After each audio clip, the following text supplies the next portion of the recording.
What it is, Brad Lea back again with another episode of Dropping Bombs today in the studio, folks. As always, I got a real treat for you. Rod Khleif back in the house. Actually, you've been here before. Yes, sir. And for you guys that don't know, Rod's a powerhouse business owner, philanthropist, and one of the top real estate and peak performance experts in the nation with over 2,000 properties to his name. You've had an impressive journey from starting out as an impoverished Dutch immigrant. Wooden shoes and windmills, brother. And you didn't speak any English? I didn't. What were you, like 4? Got my ass kicked. I was 6 years old. Yeah. Got thrown into school. It was a lot of fun. So you've done a lot of failures. Yeah. You've lost 50 million before. How'd that feel, by the way? Oh, it was great. Yeah. No, I mean, seriously. Sucked. Like, did you think committing suicide or anything? No, like, I didn't go that far, but did you get depressed? I thought I was set for life. Yeah, I was depressed for a while. You know, I'm known for talking about the shifts I had to make to recover from that, and what I had to do to have it in the first place. You know, the psychology of it, because it's really 80 to 90% psychology. Well, we can get into that. Yeah. But I want to know, because when I hear you lost 50 million, and you know, a lot of people that have never had real money, yeah, they don't realize that sometimes when you hear like, oh, he sold his company for $100 million. Well, they didn't have $100 million. Right. They had $100 million in paper, supposedly. They couldn't have sold it if they tried, or in other words, it's not really real. But when you say you lost $50 million, is it $50 million that was tangibly in your hand? It was net worth. It was realistic, assets? Conservative net worth. I owned 800 houses that I only owed about 30 cents on the dollar on. I had multiple apartment complexes up and down the Gulf Coast of Florida. And, in 2006, the value of my real estate went up $17 million. That's how much my net worth went up. Had you sold it? Had I sold it in 2006, dude, I'd be golden. But I'm back now, so I shouldn't bemoan it. But you know, it sucked. It sucked. You know, I thought I was set for life. I thought owning all that real estate, but I did it wrong. And I can explain what I mean. If you'd like, we can drill down on that. But the way I was doing it was wrong, which is why I've shifted to just multifamily now. It was a single family that killed me. Yeah, I think we talked last time, and that was your mistake. Yeah. You're like, dude, I went out and bought a bunch of single family houses. Because it was easy, you know, it was so brainless for me. And multifamily is a little more challenging. You've got, you know, there's a lot more nuance to it. And it's I'm not gonna say it's harder, because it's really not. It's just different. And I just got lazy. You know, I could buy houses in my sleep. But why were the houses so much more easy? Well, you know, when you have a system, you know, every business is nothing but people and systems. You know that. And you know, if you can systemize something where it's easy. I mean, I bought 2,000 houses with just a couple people, 2 or 3 people in my organization. And we bought these individually from different owners. It wasn't like I bought blocks of houses. So, you know, I just had good systems for finding them, evaluating them, financing them, and closing on them. And so, you know, it was just easy. You know, that's it. And I got lazy. Full disclosure, I got lazy. And so, you know, So step number 1, don't get lazy. Don't get lazy, man. You know, it's hard to believe, you know, that, you know, I would say I was lazy with that many houses, but I wasn't. The fact that I wasn't evolving, I wasn't growing. You know, I believe in the fact that if you're not growing, you're dying. And I think that's what happened. So did the market crash cost you everything? Oh, yeah. Oh, yeah. So it wasn't you that lost it. It was the market. No, I mean, listen, countries went bankrupt in 2008 and 9. I mean, literally, Iceland went bankrupt. I mean, huge players lost a lot of money. It's happening again right now, though, brother. What's happening? I mean, this economy. In my space, in the multifamily world, there are a lot of operators in trouble right now. I mean, world-class operators, people you've had on the show here. What about Grant? I don't think Grant's in trouble. You know, I love Grant. It's funny as hell. We get into it sometimes because we have a little bit differing opinion on some of the stuff that we each do. But no, you've had some other operators on here. I don't want to name names, but that are in trouble. In fact, I saw one of them at Grant's Growth Con, and he was sweating bullets. He had 13 properties that he has that adjustable rate debt on. Yeah, that's some scary stuff, man. Well, dude, what's going to happen is, worst case, what happened to you? In other words, like, guys, and this is the message I want to send out to listeners. Yeah. You're proof that you can lose it and come back. That's it. But number 1, you had it to lose. which is impressive enough. Well, how did you get it? I want to know that. Sure. Why? Because people listening, if they just understood that to get what you want in life, you simply find what it is you want, obviously, or choose. Then you find someone who's already done it, like you, and then you do what they did. Now, if I'm listening to you, you're going to say, well, here's what I did, but don't do this. Do it like this. There's nothing more valuable than that education. Thank you. And I agree. And I'll tell you, you said you left one piece out in what you said. Go find something to do, but I'm going to encourage you to find something you'd love to do as well, because life's too freaking short to, and when you love what you do, work is play. So I would, I actually think the proverbial shit's going to hit the fan here economically in this country. I mean, right now, I do. Dude, I know. But I'm not saying it to scare people. I know, but I tend to hate to talk about that. Okay. Well, go ahead. I think it needs to be talked about, I'll brother, entertain you. because I think incredible opportunities coming with it. With crisis comes opportunity. I got my ass handed to me in 2008 and 9. I got crushed by that wave. I want to surf this one. Okay. Well, tell me what. Let me tell you why I think coming, so. though. Yeah, let me tell you why I think so. Right now, this country is paying $1 trillion a year in interest on its debt. Okay, that's just the interest. I wouldn't even think it's paying that. And the debt is increasing $1 trillion every 100 days. It's not stopping. No, and at some point it's got to stop. The piper's got to get paid. That's what they've been saying for 100 years. Let me tell you how much it's accelerated. Okay, up until 2020, 20% of the current currency was in play. Okay, in the last 4 years, 80% of the currency has grown by 80%. And it was all printed during COVID. It's grown 20%, 80% in the last 4 years. I mean, it's insane. People wondering why there's inflation, and I'm going to tell you, like I say, right now, the U.S. is spending about $2 billion a day in interest on that national debt. But yet they can print more if they need to. They can print more, but when they do, inflation continues to go. I'm single now. I don't know if you knew that. I'm single. Yeah, I'm single now. And I'm buying my own groceries. We want to go back to that too. Okay, we can go back to that. But I'm buying my own freaking groceries, and I'm standing in line, and I tell the clerk, $150 for that? Are you freaking kidding me? So it's like, how do people afford this? And she just shook her head. On the gas and the gas prices.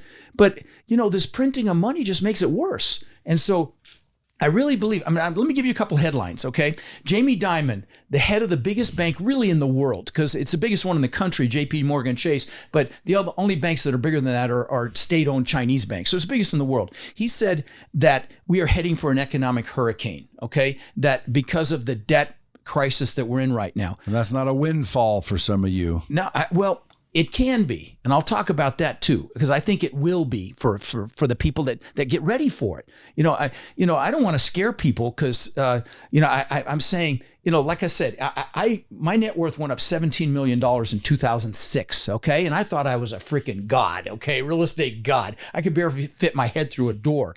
And then I got crushed in 2008 and 9 because I didn't prepare for what was coming. Well, here's your prep talk. Okay.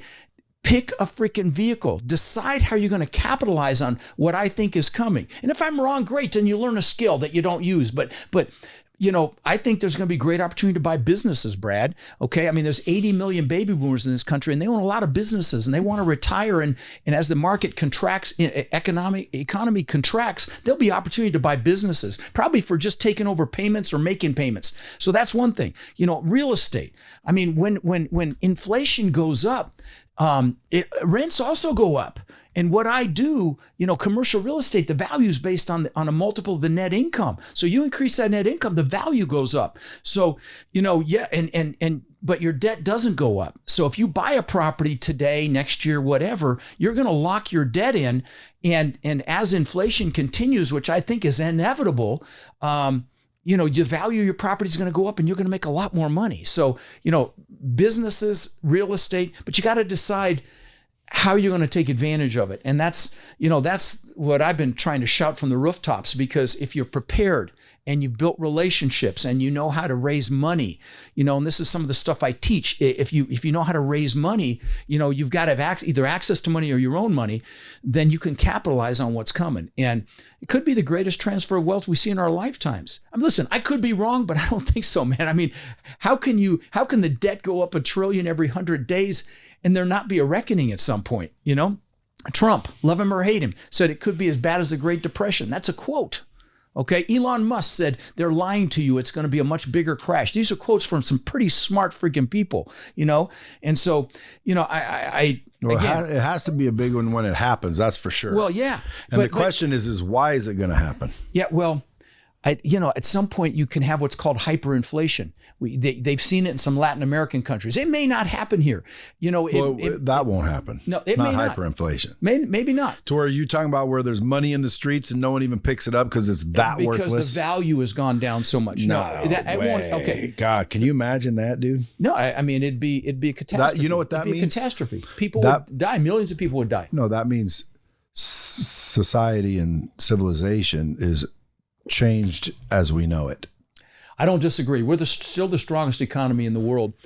That said, there's got to be a reckoning. Well, when here. it does, brother, I don't know, and I'll play the far right devil's advocate now.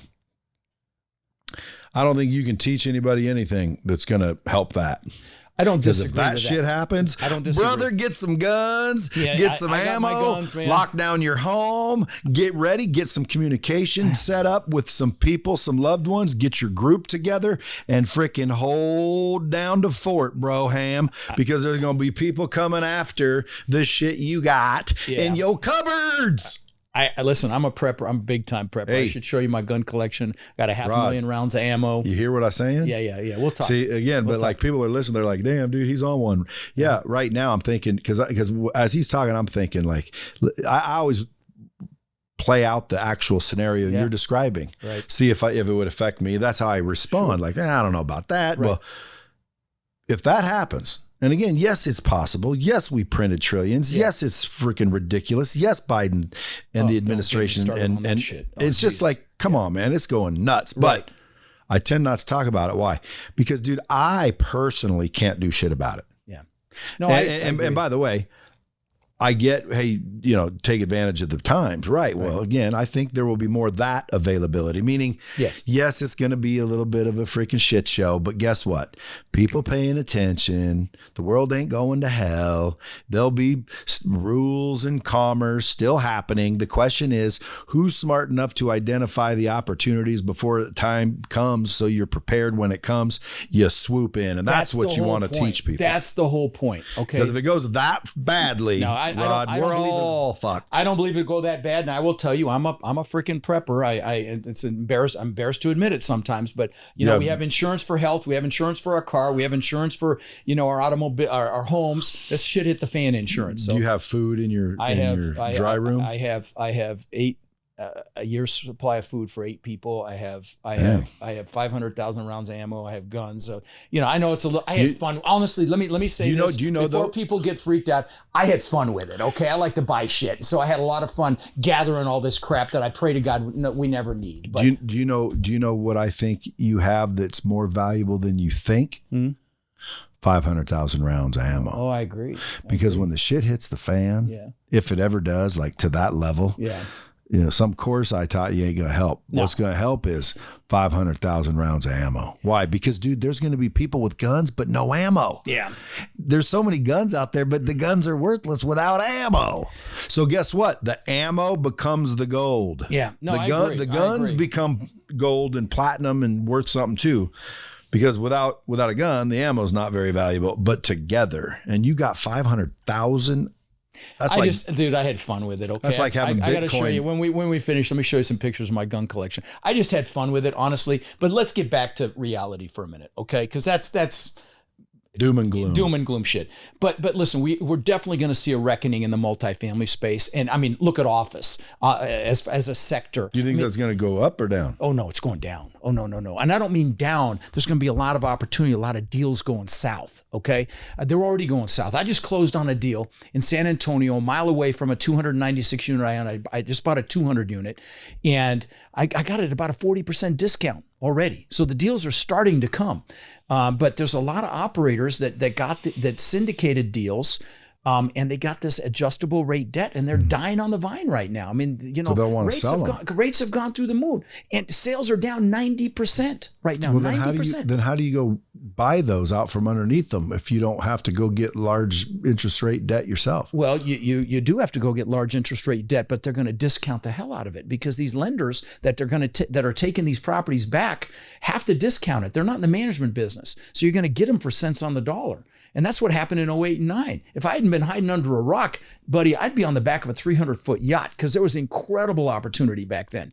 And so, that's coming again, even if it's not like cataclysmic, which I don't think it will be, like you said, but there will be opportunity and there will be a recession. I mean, it's pretty much a given. I think we're in one. It could be a bad one. Okay, we're in one right now. I agree.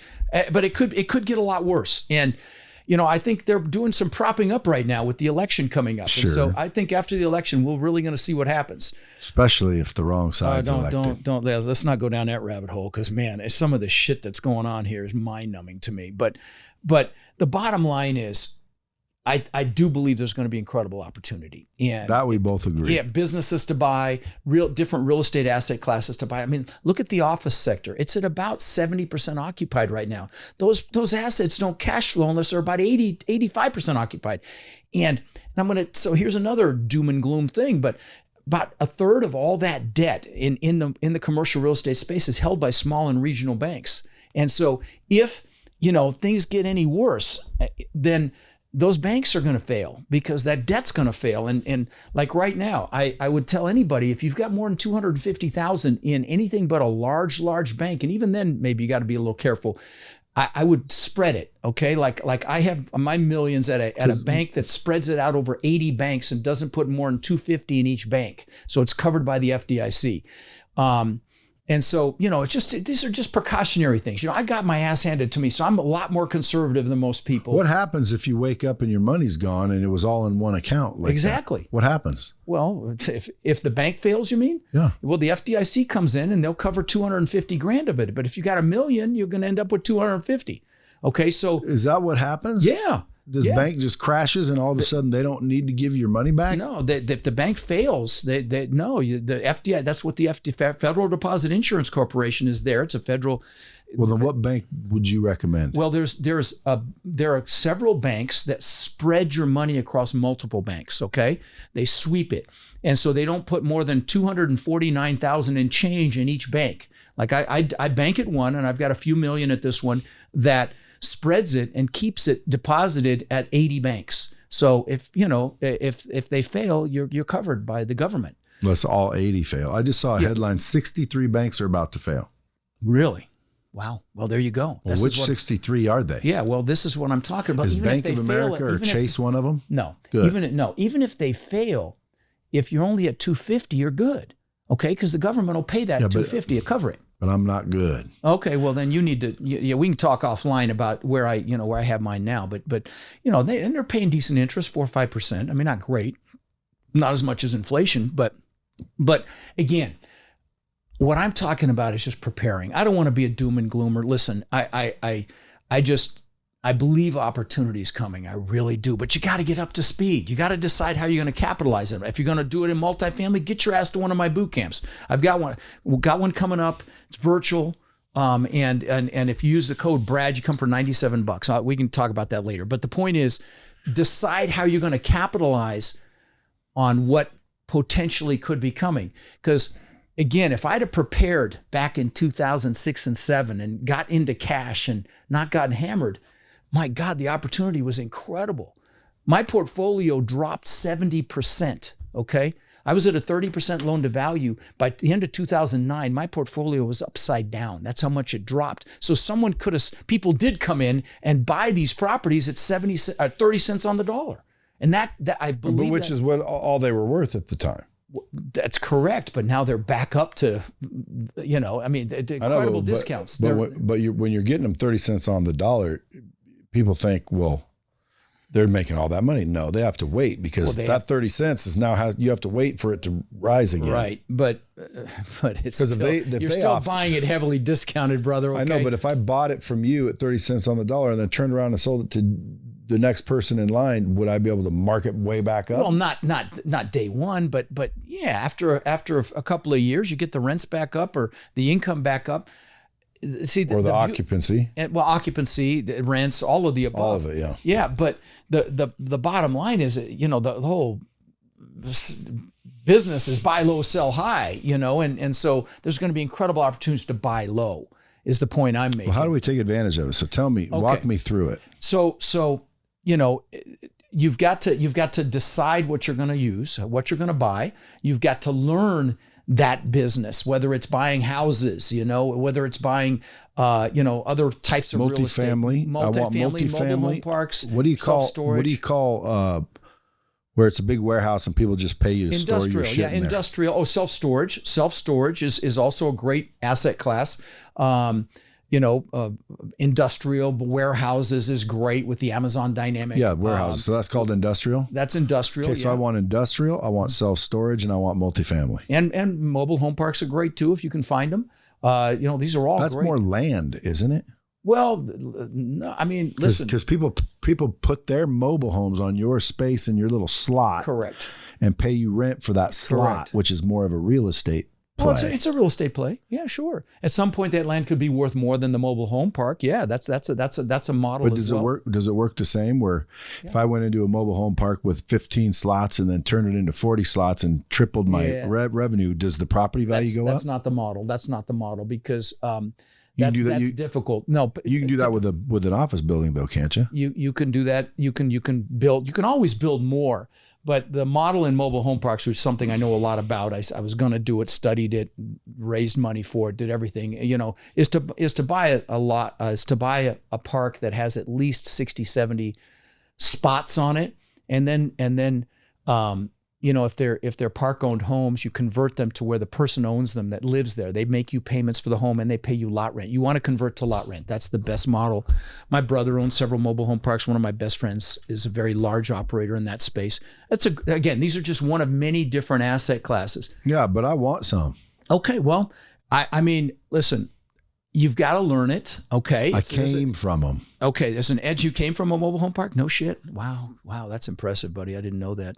Yeah. I mean, I came from nothing too. I work close in the Goodwill and the Salvation Army. We shopped at an expired food store, true story. And I remember drinking powdered milk with our cereal every morning, which, trust me, sounds better than it is because it's cheaper than real milk. And finally lying about my age when I was 14, because I was tall and got a job at Burger King when you had to be over 15 and so I could buy my own clothes finally. But, it's all good, no regrets. That made us who we are. Right. But, so back to your question. Yeah, obviously if it's multifamily, get your butt to one of my boot camps. I've got one coming up July 13th and 14th. If you go to rodslinks.com or if you're driving, text the word links to 72345. And that's my link tree. There's a bunch of free resources, free books and stuff there. My boot camp site is there. But when you check out, use the code BRAD and you come for $97. And I don't sell anything at this thing. There's no sales. It's 2 days of training. So why do I got to come though in this day? It's virtual. It's virtual. You don't have to come. It's virtual. But so do it at home in your freaking underwear, okay? It's 2 days of training, yeah. But it's live, and it's every aspect of the business. I mean, it's drinking through a fire hose because I don't hold anything back. But I don't sell anything there. So for $97, tell me your excuse. If you want to learn freaking real estate, get your ass to my boot camp. But whatever it is, decide how you're going to capitalize on this because I really believe incredible opportunities coming, Brad. I really do. Now, one of the things that I'm known for talking about, and the reason that my podcast has been so successful, and yours as well. I know you have guests that talk about this all the time. Is 80 to 90% of this is your mindset. It's your psychology. It's actually taking action with what you learn. I'll brag for a minute. My coaching students, they're called my warriors. They now own over 200,000 units. And I've only been teaching a little over 5 years. I mean, that's something I'm super proud of, my student success, but it's because they actually take action with what I teach them because of the mindset and psychology that I teach. And so, I'd love to share some strategies with your peeps here, about how I had 50 million to lose in the first place, and maybe more importantly, how I got it back. So if you want to go there, I'm happy to drill down on that a little bit. Well, let's hear it. Let's hear it. Okay. So if you do come to my boot camp, the first thing we'll do is goal setting on steroids. How do you get anything if you don't know what the hell it is? You got to know what it is you want and why you want it, right? Because you've got to be able to push through fear.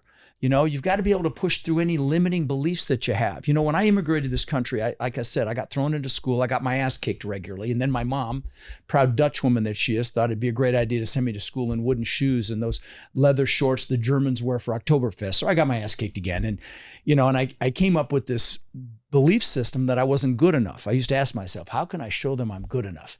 And, a lot of people have these limiting belief systems. I'm not good enough. I'm not smart enough. I'm not strong enough. I'm not analytical enough. That was another one of mine. I'm too young. I'm too old, whatever. There's a reason the acronym for belief systems is BS, because 99% of them are BS, but we believe they're real.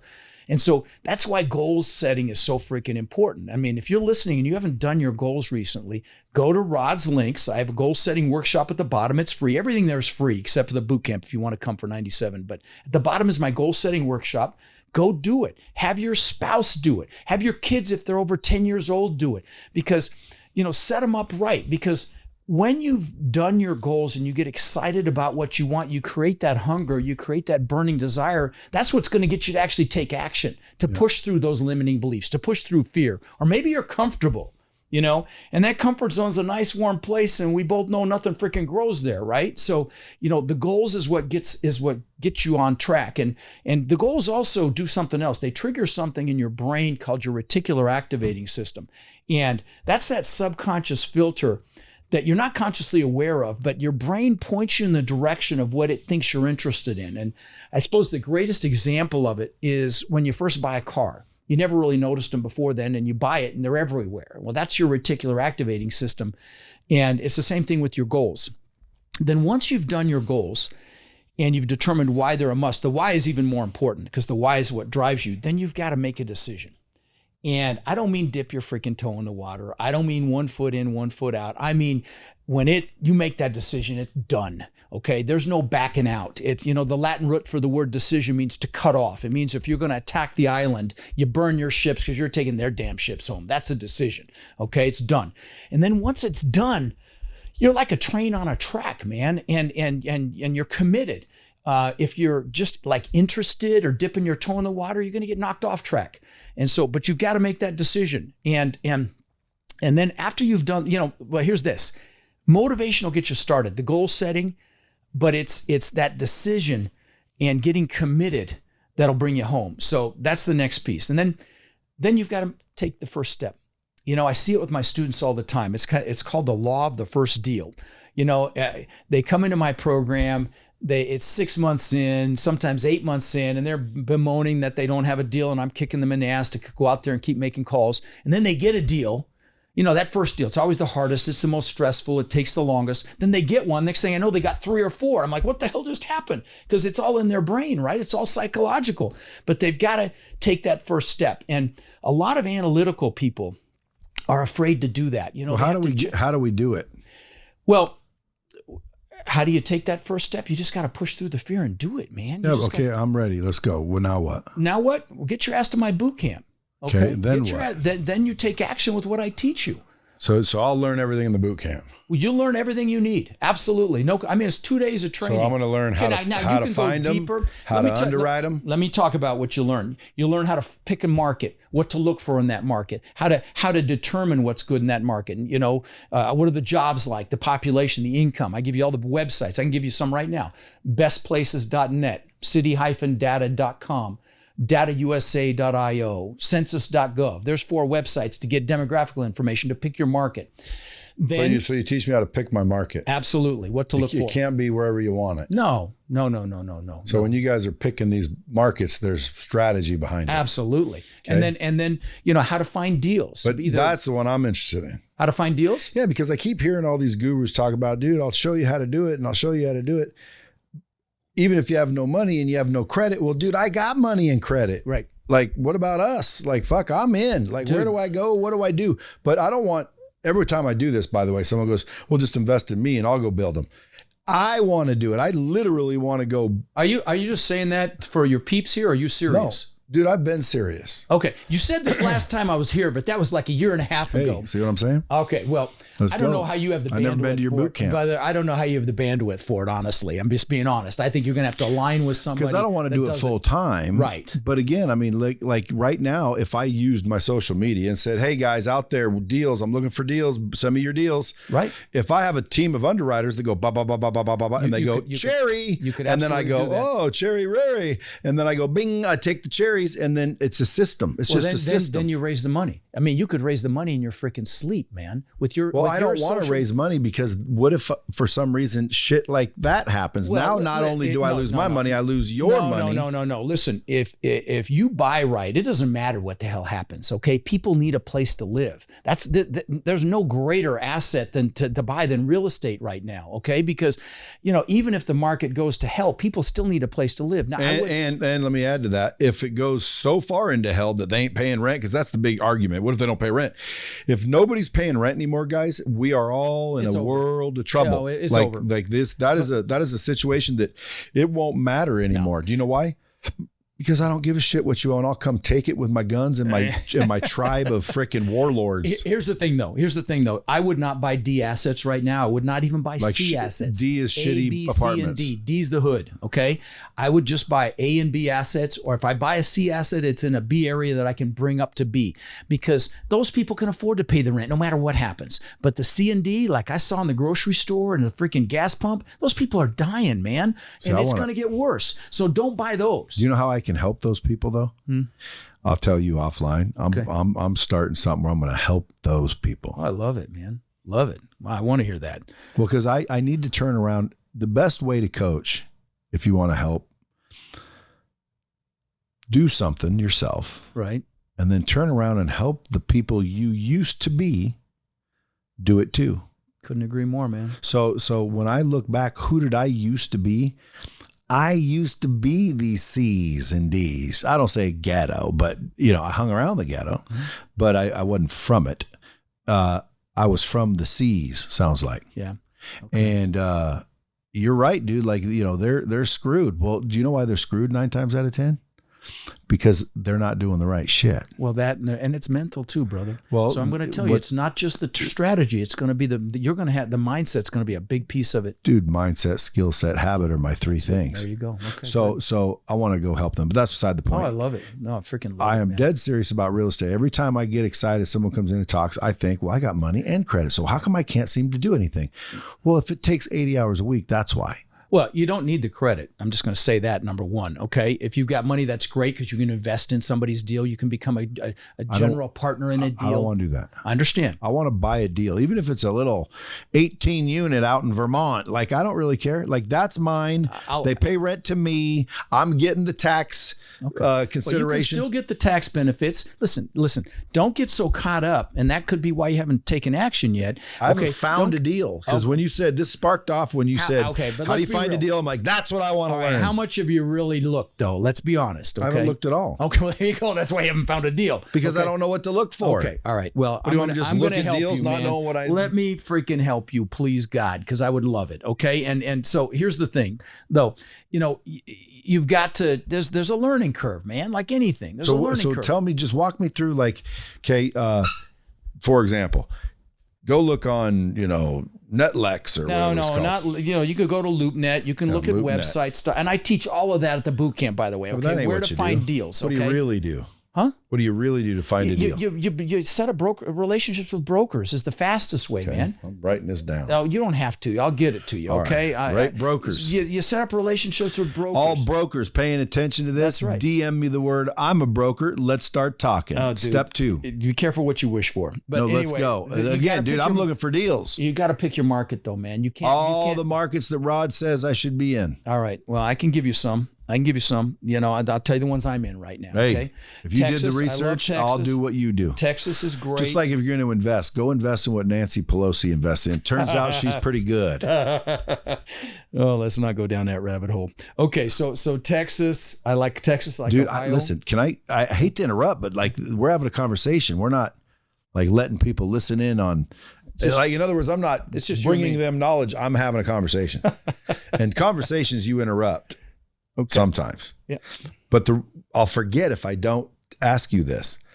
Dallas, Texas, place you just said. Yeah. I see all over social media, beautiful home. Says 21 minutes from Dallas, Texas.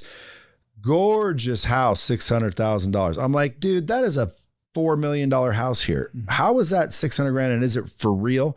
And then you see $300,000 houses where it's like, oh my God, dude, like I would live in that house. That's only $379,000. I'm like, I'll take 5 of them. Well, I'm talking multifamily here, not houses. Just so I know, but what I'm saying is like the market in Texas seems to be, how are their homes so much cheaper than the rest of the world's? I don't know. But is that why it's a good market? Oh, I don't, I don't do single family anymore. I haven't done it in 20 years, but since, 15, 16 years. But, there's a lot more land there. So, it's a well-run state.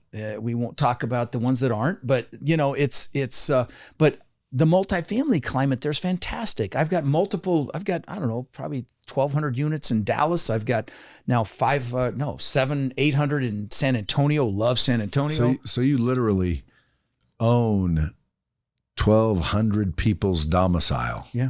Oh, more than that. Like they're paying rent. They're paying rent to somebody and they don't even know who it is, and it's you. It's me. Well, it's not just me. I've got investors in those deals, And Brad, here's the thing I want to tell you. I don't know about you, but I'll take 20, 30, 40, 50% of something over 100% of nothing any day. All day. Okay, that's my point.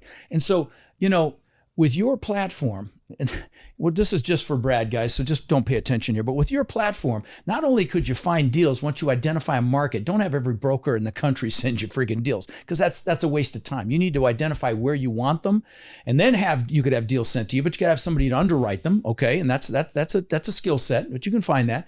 But then you raise money for these things, and you could take down these big properties in your sleep, and I'd love to help you. Let's go. Get the big guns. Come on, all right, ladies and gentlemen. Well, this is you what guys every are one of you witnessing the listening, launch of real estate, dropping bombs on apartment complexes. Listen, every one of you listening should do this, okay? Because the opportunity is coming. Unless when I talk about the law of the first deal, there's a lot of analytical people that will never take action. And I hate it for them, because they're some of the most successful people in this business, because multifamily real estate is primarily empirical. It's primarily numbers. You get the numbers right and you ask all the right questions. By the way, if you go to Rod's links, there's a bunch of free books there, due diligence checklists, all sorts of shit that you can use, and it's free. But it's primarily numbers. Now, here's the other thing I want to tell you. Brad, like me, you're the mouthpiece, okay? You're the one that can bring in the brokers, bring in the investors, and make the connections. But you need somebody analytical. My partners have always been CPAs, and when you combine, because multifamily real estate's a team sport, okay? And there's lots of different hats. You could be the one like us that brings in deals or brings in money. You could be the underwriter that evaluates those deals. You could be, the one that does the investor relations and communicates with your investors. You could be the one that asset manages after you buy it. You hire a property management company, but you got to manage that, you asset manage that property management company. So there's a lot of different hats you can wear in this business. But I'll tell you, what I want to say to you, if you're afraid to make a decision and make a move, there was this nurse in Australia, a hospice nurse, that took care of patients when they were about to die. And she asked him a question, Brad. She asked him, do you have any regrets? Right before they died.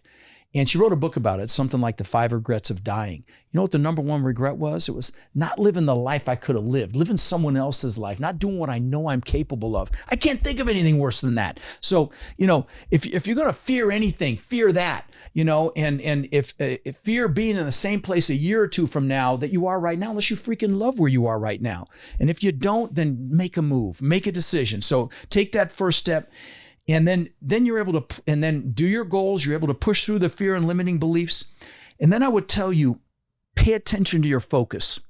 Focus is the next really important piece. Focus is clarity. You know, I listen to your podcast and I listen to two others. I listen to Joe Rogan and I listen to Tim Ferriss. So I get both sides of the aisle. You know, I'm definitely on one side than the other. But in Tim Ferriss's, which is on the other side of the aisle, he interviews some of the best in the world in different walks of life, like the best athletes, Michael Phelps, NFL players, NBA players. He interviews, you know, billionaires like Ray Dalio, actors, Jamie Foxx, Ed Norton, Hugh Jackman, Arnold, biggest CEOs in the world, Zuckerberg, and he deconstructs their success. That's the conversation. He deconstructs how they got to their success. And I started to hear a pattern, Brad. They almost all meditate. What does meditation enhance? Your focus. And so focus is critical in all this, you know, and here's the key piece in focus. What you focus on gets larger. So like when I lost $50 million, if that would have been my focus, if I lived there, could have even become my identity, I would have never gotten anywhere. You know, so pay attention to what you're focused on. That's why goal setting is so important. So you focus on that. Because like when I lost everything, that's the first thing I did. Well, after a couple months of feeling sorry for myself, I reassociated with my goals. And that's critical. And because again, what you focus on gets larger. Like they asked, I get calls all the time. How do I get out of student loan debt? And I'm like, wrong question. How do you make so much freaking money? The debt's irrelevant is the right question. Okay. They asked Mother Teresa if she was anti-war. She said, no, I'm pro-peace. I mean, you get it. Focus is critical.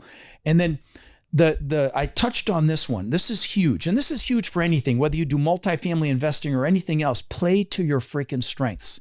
Like you and I are great communicators. That's our strengths. But you know, don't try to build your weaknesses. Hire, align, or partner for your weaknesses. Like in the multifamily space, it's a team sport. And so, you know, when you're playing to your strengths, you love what you do. You're in the quan, you're in the zone, you're loving it. You never work another day in your life. I mean, you can tell, you know, I love this shit. You can tell, feel my passion, because when you're playing to your strengths, you're passionate. And that's what's required to influence people, to work with you, to invest with you. And so I would tell you, don't try to build weaknesses. Focus on your strengths and align, hire a partner for your weaknesses, and success is inevitable. So, and that passion, when you love what you do, that's the fuel that breeds creativity. It breeds innovation. And so, you know, if you're asking me, you know, maybe you're in your 20s and you don't know what to do yet. First of all, find something you love. Start there. Okay. Try different things, see what you love, and then double, triple, 10x down on that. That's what you do. And then success is inevitable. Learn everything you can about it and go kick ass, and success is inevitable. You know, and then a couple more quick pieces. One is your peer group. You know, when I lost $50 million in 2008 and 9, I was in Tony Robbins' Platinum Partnership. It was about 130 grand at the time. And I didn't even do the last event or two because I was so freaked out about losing everything. But I was around people that were killing it in that crash. Okay. They were thriving because they'd prepared. They saw the writing on the wall. And that's what I'm trying to tell people now. Prepare, get ready, learn something, become good at it so you can capitalize on it if it does happen. I really believe there's no question opportunity is going to be here. It may not be as bad as I think it could be, but there's no question. But get around people that want more out of life. Because like I was in that group and they're like, and I was losing everything. They're like 50 million schmillion, get up you puss and go make something happen. That's who you want to be around when the shit hits the fan, right? And so, you know, pay attention to who you're hanging around with. And you know this, I mean, you teach this stuff too, but you know, who you hang out with is who you become.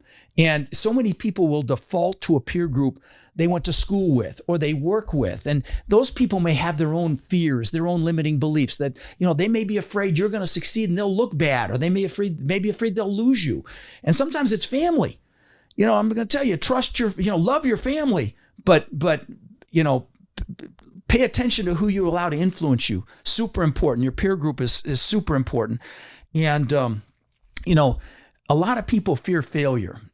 And, you know, I call them seminars when I was a $50 million seminar. It was an expensive freaking seminar, but that's really what it was. It was a seminar, you know, and I've built 27 businesses in my career, several worth tens of millions of dollars. I got 3 right now that are, but most were spectacular flaming seminars, right? We fail our way to success.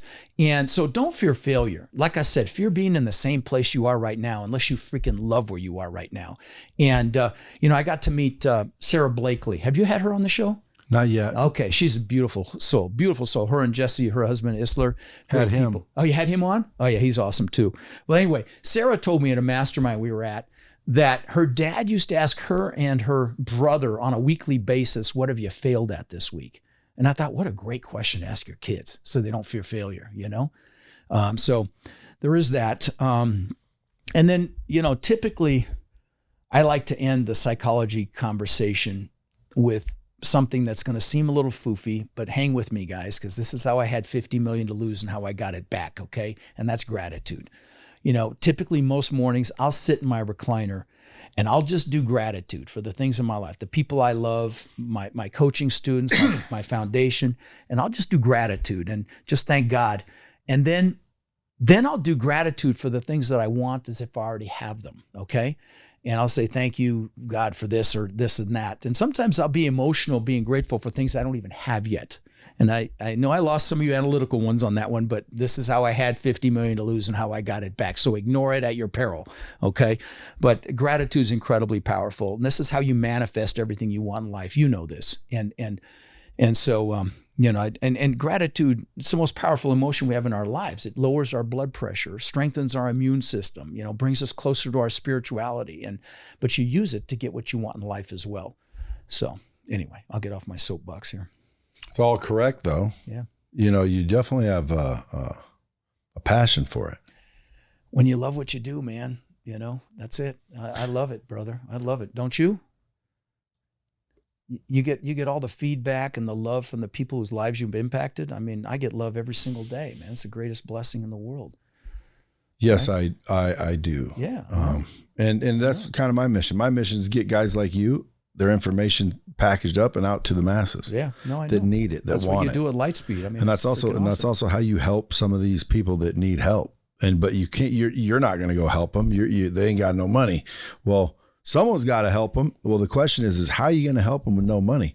Well, you can help them for very little money, which, by the way, speaking of little money, multifamilybootcamp.com, $97. Put in the code BRAD. Right. Rod's Links is better because that's all my stuff and it's free. Rod's it's Links. all free. Go to Rod's Links and the bootcamp site's there. My podcast link is there. I host the largest multifamily podcast in the world. And I, by the way, even if you're not interested in multifamily, I do a clip every week called Own Your Power. And it's 5 minutes. You give me 5 minutes a week, I will juice you. Okay, I promise you. They're motivational clips, even if you're not going to do multifamily. But that's all there at Rod's Links. And if you're driving, text links to 72345. Remember, Brad, if you check out for the boot camp. But there's a lot of free books there, and they're best in class books. It's not bullshit white paper crap that people do to get email addresses. These are really good books about real estate and how to screen a partner. There's a book on questions you ask before you get in a partnership, because this is a partnership business, due diligence checklists, all kinds of stuff for this business. So well, let's go back to wrap it up with the divorce then. Did you ask your partner those questions?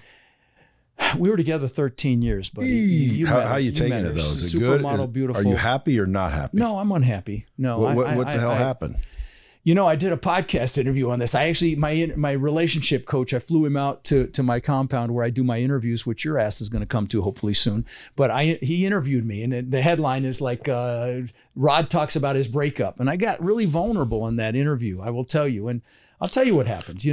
We're drivers, okay? We run big companies, and as part of that, sometimes you have to be controlling, okay? As part of that, sometimes you have to give ultimatums, like, hey, get that done or you're out of here.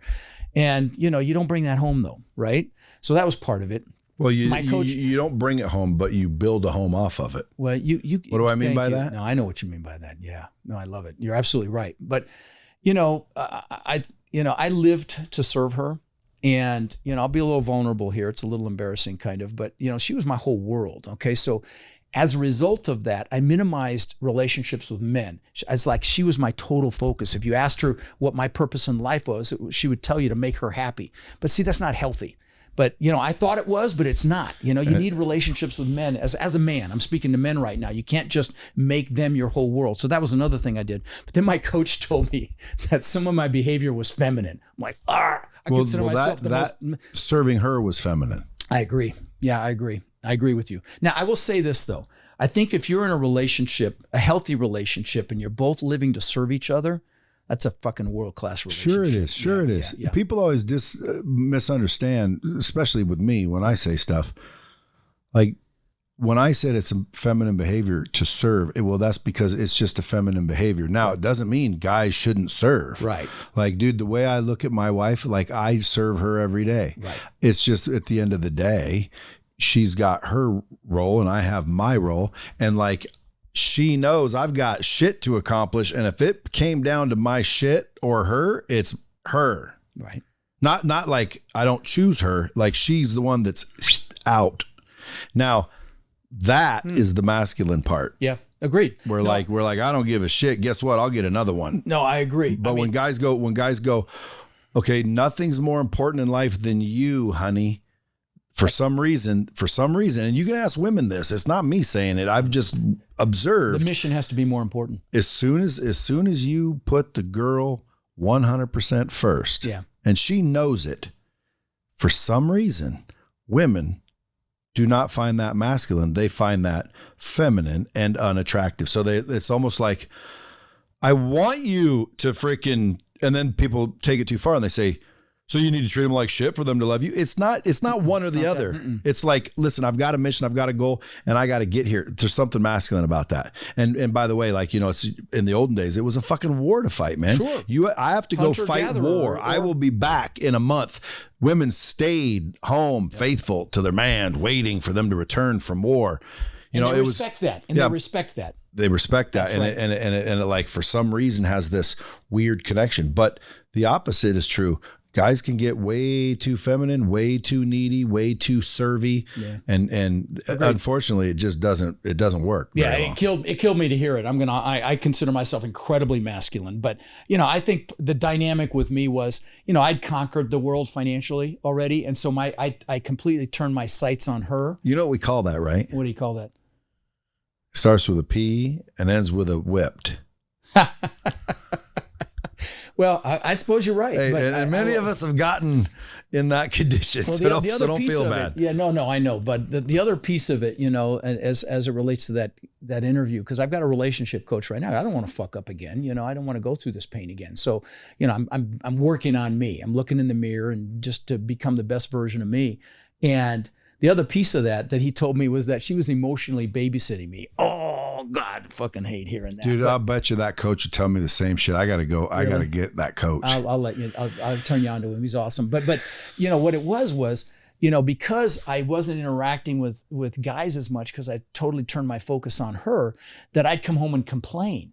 And so she's babysitting me on the. You need to take your complaints to a man, a group of men, and talk it out. And then when you talk to your woman, you can express what happened, but you've also already got a resolution in place, so you're not stressing them out. But it killed me to hear this shit. I'm just going to tell you, it really did.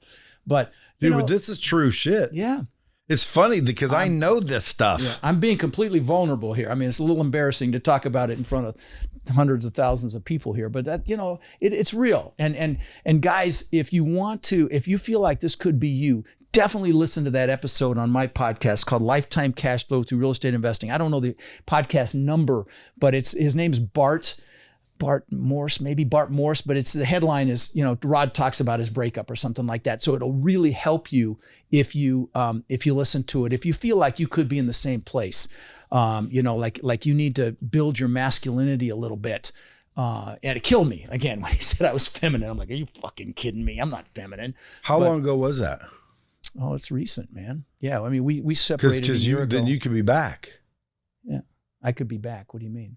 Well, I mean, just because you broke up doesn't mean you can't get back together. Oh, no. I because sometimes what happens is if guys wake up, which sounds like you did. Well, I'm waking up now. And you start to realize, oh, wait a minute, I was a little bit of a bitch. So now all of a sudden you change, and you're good with, hey, fuck that one up. There's gonna be another one. I don't want to fuck that one up. This one starts to go, wait a minute.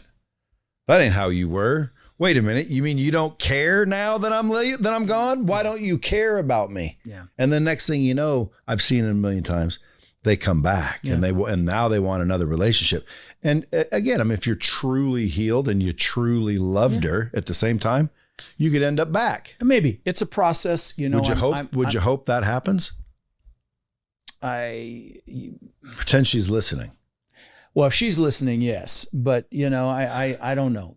Who knows, buddy? I part of me, there's some things that weren't perfect for me. Not that there's perfection, but who knows? I don't want to crystal ball it, and I don't want to jinx it, and I don't want to make any predictions about it. But she's a beautiful human being, beautiful soul, beautiful. I mean, stunningly beautiful outside, supermodel beautiful outside, but she's also beautiful on the inside, and she's grown a lot. And so, who knows if she's grown to the point where she can be what I want as well. So there's some other pieces, and I'm not going to denigrate her on the podcast here, but there's some pieces that she needs to work on too. But, who knows, brother? You met her. I mean, she's a beautiful soul. And so, we'll see what happens. But, it's all good. It's life, right? It's all good. It's all good. I was hoping you were going to push that button at some point. Well, it was all bombs. It would have been just constant noise. I appreciate you coming in, Rod. Thanks, folks, it's great listen, to see you, man. There's a lot of free resources on his links, Rod's links. That's it. .com. That's it. Tons of free resources. Yeah. And or follow him, on Instagram. You can find him up, Rod Khleif, Khleif. Yeah. Appreciate you coming in. Thanks, brother. Till next time, keep it real.